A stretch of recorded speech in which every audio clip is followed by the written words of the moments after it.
الله من الشيطان الرجيم بسم الله الرحمن الرحيم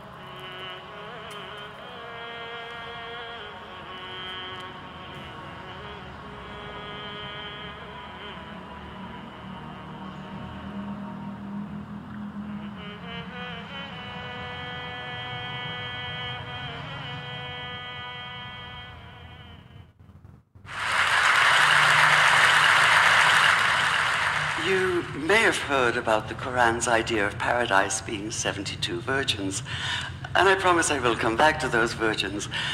But in fact, here in the Northwest, we're living very close to the real Quranic idea of paradise, defined 36 times as gardens watered by running streams. Since I live in a houseboat on the running stream of Lake Union, this makes perfect sense to me. But the thing is, how come it's news to most people? I know many well-intentioned non-Muslims who've begun reading the Quran but given up, disconcerted by its otherness. The historian Thomas Carlyle considered Muhammad one of the world's greatest heroes, yet even he called the Quran as toilsome reading as I ever undertook, a wearisome, confused jumble. Part of the problem, I think, is that we imagine that the Quran can be read as we usually read a book, as though we can curl up with it on this rainy afternoon with a bowl of popcorn within reach, as though God, and the Quran is entirely in the voice of God speaking to Muhammad, were just another author on the bestseller list. Yet the fact that so few people do actually read the Quran is precisely why it's so easy to quote. That is, to misquote. Phrases and snippets taken out of context in what I call the highlighter version, which is the one favored by both Muslim fundamentalists and anti-Muslim Islamophobes.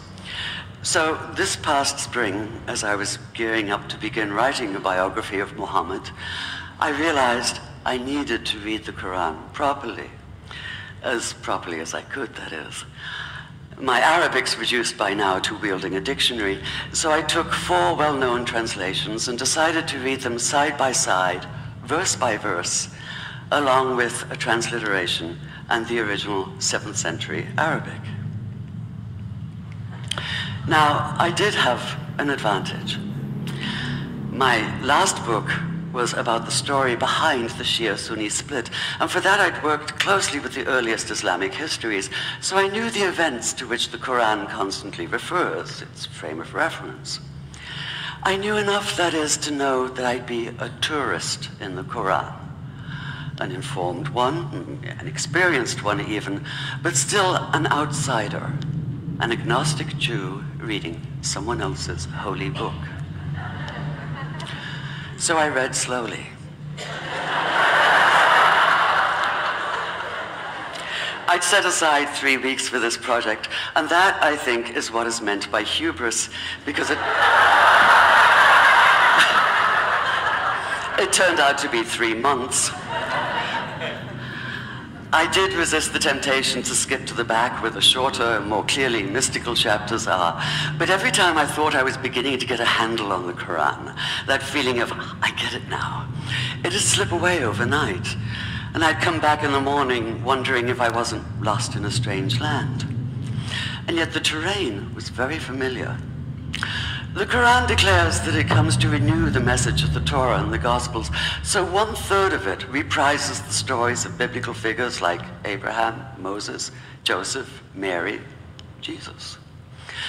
God himself was utterly familiar from his earlier manifestation as Yahweh, jealously insisting on no other gods.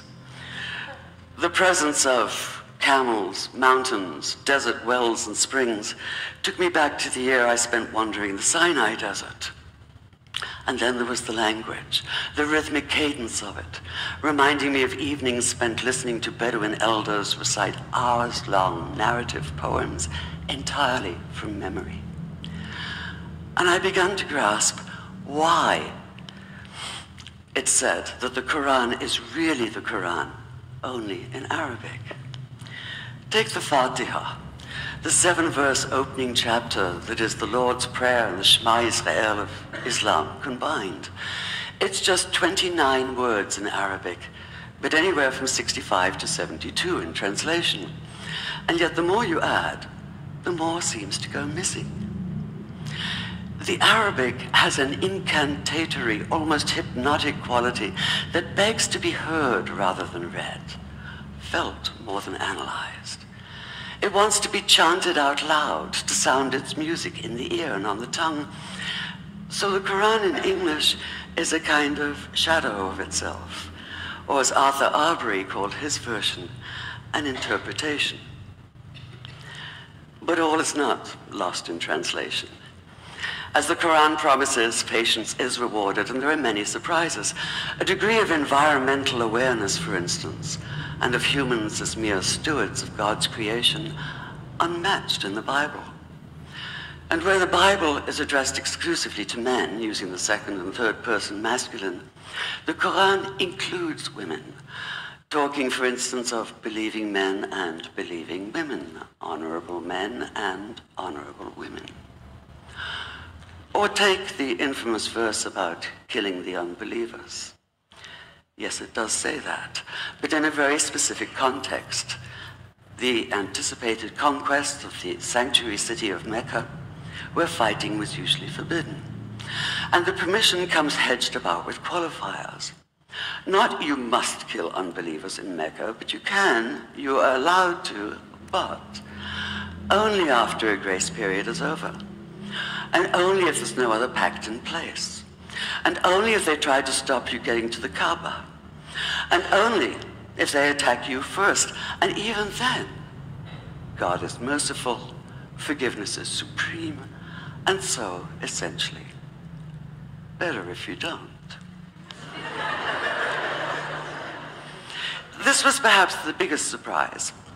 How flexible the Quran is, at least in minds that are not fundamentally inflexible. Some of these verses are definite in meaning, it says, and others are ambiguous. The perverse at heart will seek out the ambiguities, trying to create discord by pinning down meanings of their own. Only God knows the true meaning. The phrase, God is subtle, appears again and again. And indeed, the whole of the Quran is far more subtle than most of us have been led to believe, as in, for instance, that little matter of virgins and paradise. Old-fashioned Orientalism comes into play here. The word used 4 times is huris, rendered as dark-eyed maidens with swelling breasts, or as fair, high-bosomed virgins. Yet all there is in the original Arabic is that one word, huris. Not a swelling breast or high bosom in sight. Now, this may be a way of saying pure beings, like in angels, or it may be like the Greek kos or koi, an eternal youth. But the truth is, nobody really knows, and that's the point. Because the Quran is quite clear when it says that you will be a new creation in paradise, and that you will be recreated in a form unknown to you, which seems to me a far more appealing prospect than a virgin.